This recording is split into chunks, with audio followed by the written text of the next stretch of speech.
Okay, I wanted to make this video because at the school, or at least when I went to school, it was kind of confusing at first to like kind of sift through this table here, 310.16. And so looking at this table, a few things that I highlighted are THHN and THHW.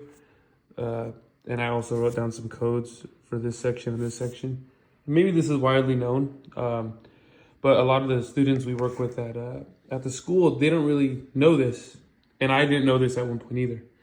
So a lot of the wire we work with is THHN, and you'll see here that 14 gauge under that category, 90 degrees Celsius, is good for 25 amps, and then 12 is good for 30, 10 is good for up to 40. It shows. And if you do electrical on the field, you're not told this, right?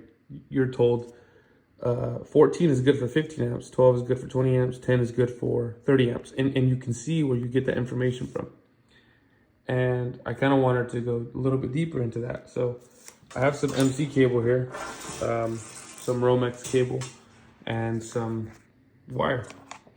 You'll notice that this wire, just to kind of prove that it does say this, you can see here it says THHN or THW2, whatever, right?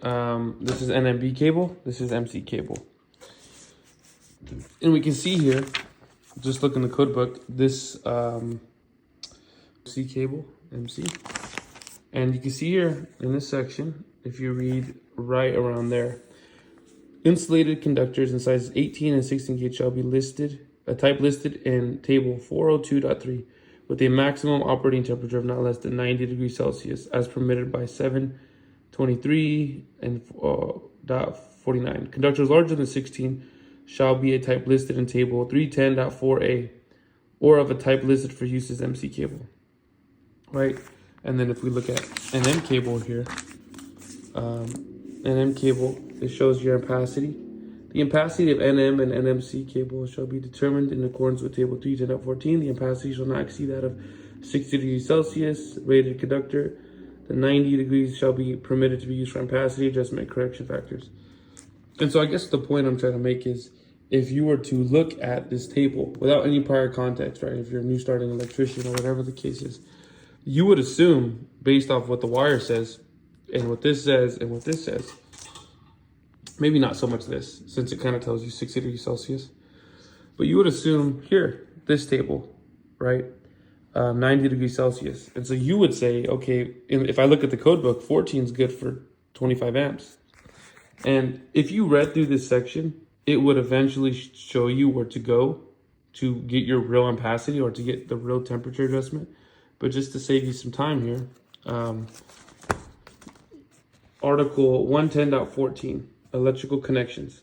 Then it kind of goes into detail about like the different temperatures of dissimilar metals, devices such as pressure terminals, splicing connections. And it goes into equipment provisions. And right here, A1, termination provisions for equipment for circuits rated 100 amps or less or marked 14 gauge through 1 gauge shall be used for only one of the following.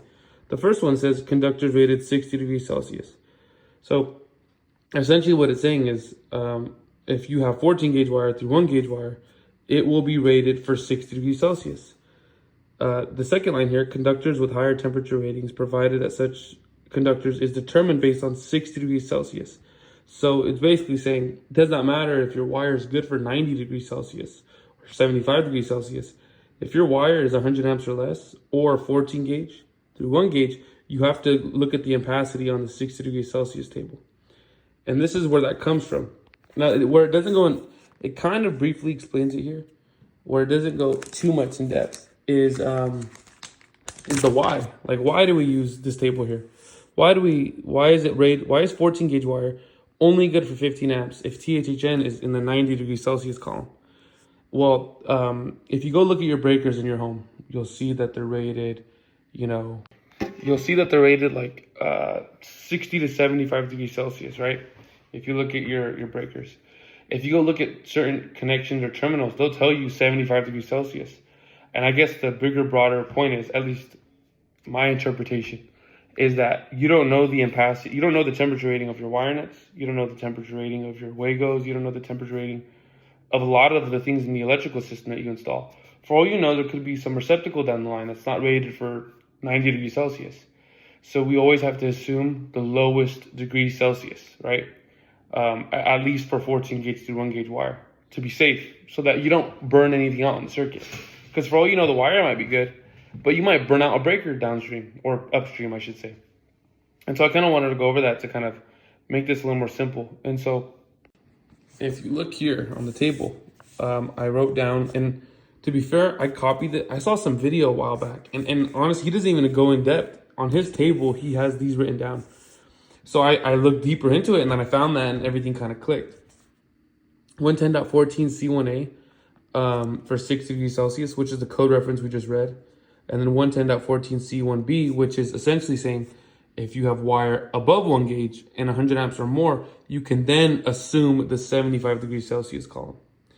And so there's a lot more than just that, but essentially, if you guys are new to the code book or anything like that, the temperature rating of your wire, like this wire, like that wire, like this MC on the ground, doesn't necessarily mean that that temperature rating or that insulation rating determines your ampacity. Yeah, just wanted to go over that a little bit. Peace.